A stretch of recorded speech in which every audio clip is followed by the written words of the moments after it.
उनके लिए यह जो महिला आरक्षण विधेयक है यह खेल है। भारतीय जनता पार्टी की जो सरकार है इसका यह रुख हम लोग पूरी तरह से नौटंकी मानते हैं।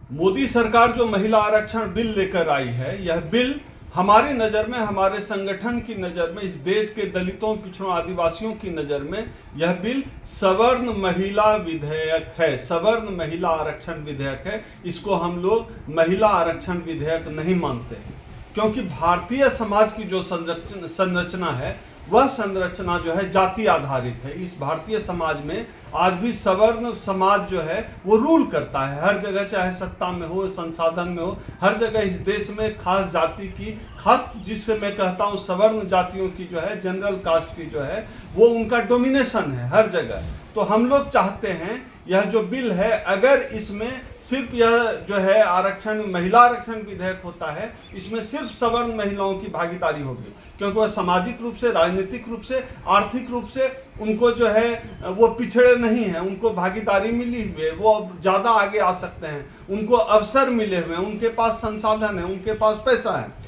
लेकिन इस देश का जो खासतौर पे जो ओबीसी समाज है, उनकी भागीदारी इस बिल के माध्यम से नहीं हो पाएगी। जो इस देश की आबादी में लगभग 85, इस देश की आबादी में ओबीसी समाज जो है लगभग 70% जिनकी आबादी है, तो उनकी भागीदारी के लिए उस समाज की भी भागीदारी, उस समाज की महिलाएं भी इस बिल के अंतर्गत आ जाएं, काउंट हो जाए, भागीदारी उनकी भी हो जाए।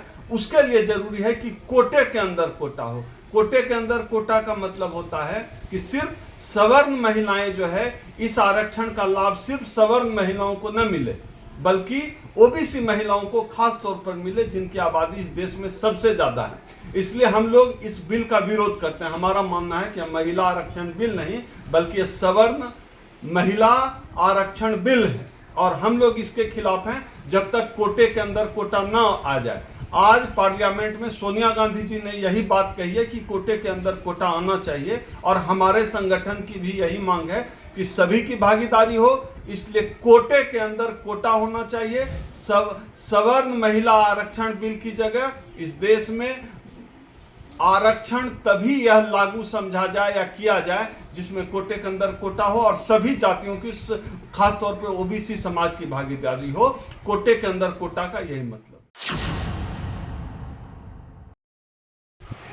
इस बिल को लेकर हमारे संगठन अनुसूचित जाति जनजाति संगठनों का अखिल भारतीय परिसंघ, मैं जिसका राष्ट्रीय महासचिव हूं, हमारे संगठन की मांग है, पहली ये कि इस आरक्षण का जो है दायरा बढ़ाकर एक तो 50% किया जाए, महिलाओं की जितनी भागीदारी है, और दूसरा हमारे संगठन की मांग रही है, हम पिछले 26 सालों से यह मांग करते रहे, जिसकी जितनी संख्या भारी उसकी उतनी भागीदारी। तो इस देश में संख्या SC ST OBC समाज की जितनी आबादी है, आबादी के हिसाब से प्रतिनिधित्व हो, चाहे साधारण, चाहे जनरल आरक्षण की बात करें या महिला आरक्षण की बात करें, हमारा संगठन हमेशा इस मांग पर कायम है, आबादी के हिसाब से भागीदारी हो। और यह बिल लेकर जो सरकार आई है, इसका दायरा 33% से बढ़ाकर 50% किया जाए। और दूसरी ओर सबसे बड़ी मांग हमारी यह है कि कोटे के अंदर कोटा लागू किया जाए, ओबीसी समाज, SC समाज, ST समाज, इन तमाम जातियों, समुदायों की भागीदारी जाति के हिसाब से की जाए। इस मांग के साथ हम सरकार से अनुरोध करते हैं कि बिना इसके आप इस बिल को लागू न करें। बाकी आप यह जो बिल लेकर आए, हम समझते हैं कि यह राजनीति। महिला आरक्षण को लेकर यह जो सरकार का, भारतीय जनता पार्टी की जो सरकार है, इसका यह रुख हम लोग पूरी तरह से नौटंकी मानते हैं, क्योंकि कभी यह बिल जो है पूरा तैयार किया, जो है कांग्रेस का तैयार किया हुआ बिल है।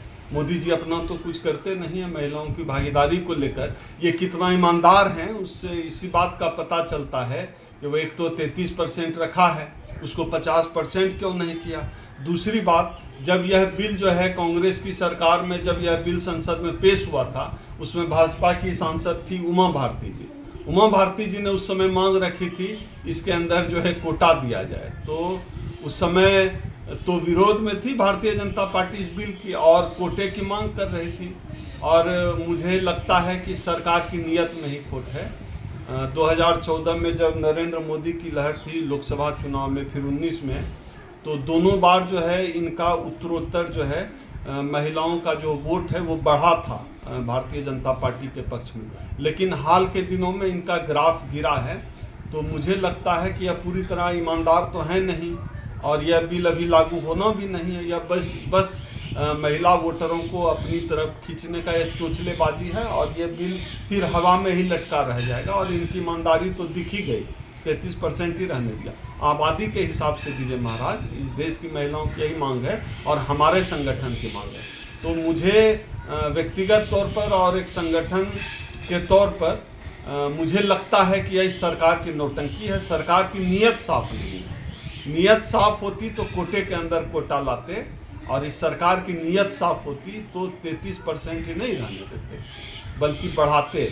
आप देखिए निशिकांत दुबे संसद भवन में कह रहे हैं कि जो गोल करता है गोल उसी के नाम होता है। प्रधानमंत्री मोदी ने ये गोल किया है।